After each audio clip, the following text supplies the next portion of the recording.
welcome to Progressive Grocer today. I'm Emily Crow, Senior Editor at Progressive Grocer. We're taking a deep dive into vital, market changing topics that often affect both daily operations and the longer term future of the grocery industry. Joining me today is Brian Monahan, Senior Vice President of Retail Media at Albertsons Media Collective. Brian joined the collective in July after an extensive media career with such players as Dentsu, Pinterest, and Walmart.com. Brian, it's an honor to have you with us. Thank you for being here. I'm excited to be here, Emily. Thank you. Well, I'm excited to chat, and I know we could talk about a million things related to retail media, but I'd love to focus on the idea of creating organizational alignment and breaking down internal and external barriers so companies can be as successful as possible in their retail media endeavors. So, to start broadly, why is it so important to have all retail media stakeholders on the same page when it comes to goals and how to reach them? I I love this topic.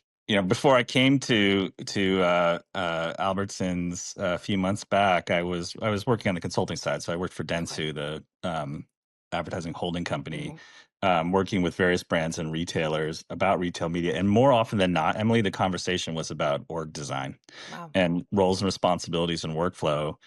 um, because we have this disruptive new technology called retail media that allows us to target and track the effectiveness of advertising across the internet, um, s- across the full funnel. So it's changing the historical way that um, brands have structured themselves and retailers have structured themselves. And the reason why de-siloing is so important is because it's how human beings make purchase decisions, right? Like people, item price and availability is not the only reason why people make a decision of what to spend their hard-earned money on.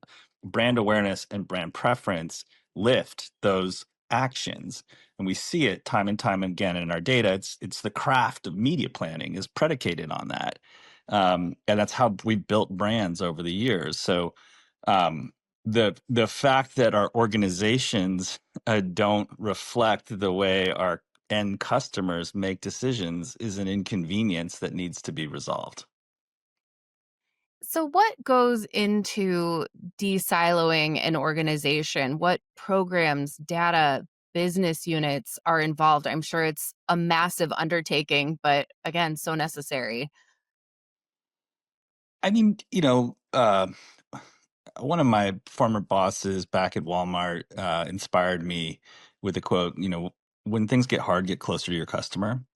And So what goes into de-siloing an organization is really understanding the customer. What is their decision making process? What problems are they trying to solve? And how can you help that decision making process? So so what does that mean? It means we need good data. It means we need really good analytics, so we can understand what the impact of our various organizational behaviors are having on the end customer. So for us at Albertsons, it's really starts with a core commitment to transparent measurement that we can share across our organization and with our advertising partners. So we think of the collective, as being driven as our North Star is collective growth. So growth for our advertising partners, our merchandising colleagues, and our shared end customer. And so we all have to have a common data set of what success looks like. And most commonly in retail, we talk about return on ad spend. It's really exciting to see us get a more broader adoption of incremental return on ad spend. There's also cool metrics like new to brand customers, category growth. So aligning on what the business objective is, and then having a agreed upon methodology for how we're going to calculate that, and then having that data available to our advertising partners, their different stakeholders in their organization, our merchandising colleagues, and of course the campaign team that's there optimizing, twisting dials, trying to drive that outcome. It's the white hot light of the white bright light of accountability is what's going to guide us to this new org structure.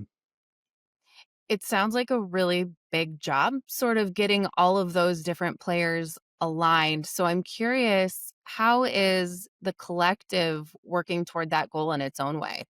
What's so exciting about retail media is it's the only media transaction where the objective of the buyer and the seller is the same.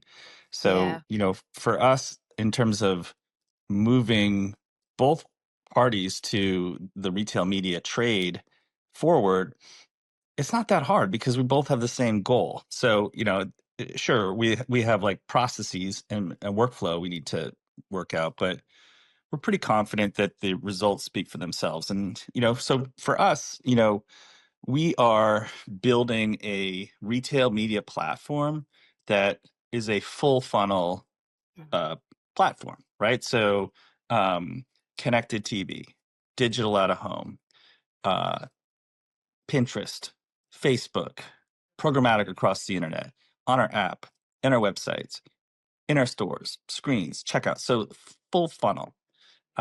And we see that when we address a customer, we target a shopper, right? We look at past purchases, we get a really precise profile, we target that profile throughout their journey. We see a lift. We did a case study recently for Chobani with our connected TV product.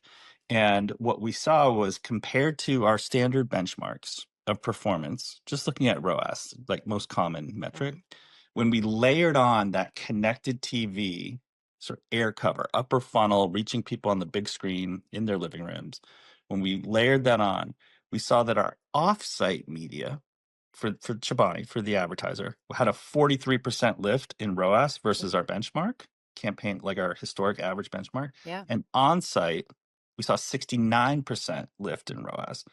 So that it works, right? It like Mhm. when you create awareness, when you build brand preference, the lower funnel stimuli work harder. And that goes all the way through to what you see at shelf as well. So, the way that we're trying to execute on this inside Albertsons is really good measurement, Mhm. is really proving the value of speaking to a customer throughout the journey. And then, using that business case to bring the other stakeholders to the table so that we can work together to do more of this type of growth driving activity at scale. Wonderful. So finally, if you could grab your crystal ball for me, what does the de-siloed future look like for the retail media practice, say 5 years in the future? What do you hope will have changed, and how will all of those organizations be working together? It's so exciting to be in this space. Um, we're so young on our journey, Yeah. but to think where we'll be in 5 years' time is really exciting because of the rate of change. And I Mhm, think in 5 years we're going to see um, we're going to look at retail media as another demand driver. So we'll work from the transaction and the merchandising agreements with our suppliers out, right? And I suspect 5 years' time we'll be looking at all of the levers and the dials that we can twist throughout the full funnel in partnership with our mhm, suppliers to fund and execute the optimized journey to drive growth, real growth, category growth. mhm. And I also think in 5 years' time, machines are going to be making a lot of these decisions in real time and not humans. And so we're putting a lot of energy at the Albertsons companies around embracing AI, and whether you see it in our agentic shopping experience with Ask AI, there's also work we're doing underneath the hood as we look at our decision making engines for how we're going to decide who to reach and when.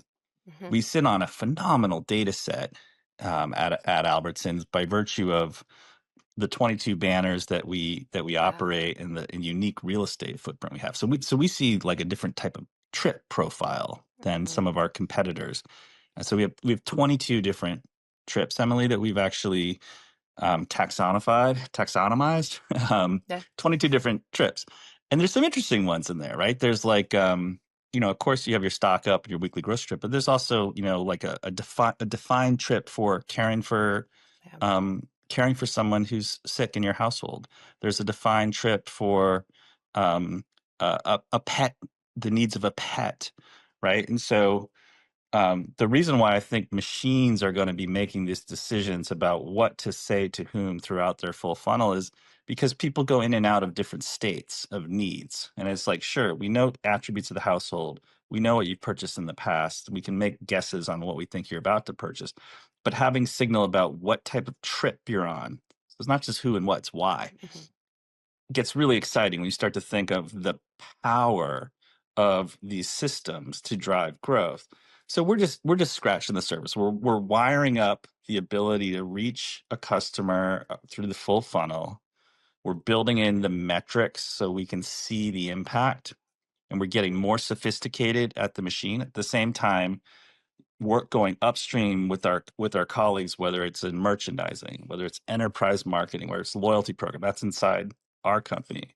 And then working with our suppliers, whether it's the sales team or the shopper marketing team or the brand marketing team, and bringing them all together around what it's really going to take to drive sales. And so I think 5 years from now, these machines are going to be so powerful. It's going to be really exciting. And then it becomes more of a strategic conversation versus an executional conversation of what business outcome do we want to see in the market as we're playing our game of chess, trying to build our respective businesses. I was gonna ask with, machines doing a little more work, what is your take on how much human touch is still going to be necessary? TBD. Sure. I think for pretty basic things, like we've got an item that's on deal at a great price point. I think a machine will do a pretty good job of Yeah. figuring out who's going to be the most receptive prospect for that offer. I think for something like when we're trying to launch a new brand, we've Mhm. got product innovation, or we've got even sort of a new category. I think there will still be the spark of human creativity required, insight um, and strategy to figure out, like, okay, how are we going to fit within the competitive set? Mhm. So we're going to have humans in the loop. Um, it's not like we haven't had the ability to automate creative Sure. for a long time. We have just look at the circular, Yeah. and there's room for improvement. Um, and so I do think it'll be a human assisted model in the future. Yeah. I love that phrase. We have never moved this fast before, and we will never move this slow again. And I think it could not be more true than in retail media. So thank you so much for all of your insights. Thanks for having me, Emily. For more information about the Progressive Grocer Today podcast, please visit www.progressivegrocer.com/podcasts. You can also subscribe to this series wherever you typically listen to podcasts, including on Apple, Google, and Spotify. See you next time, and thanks so much for listening.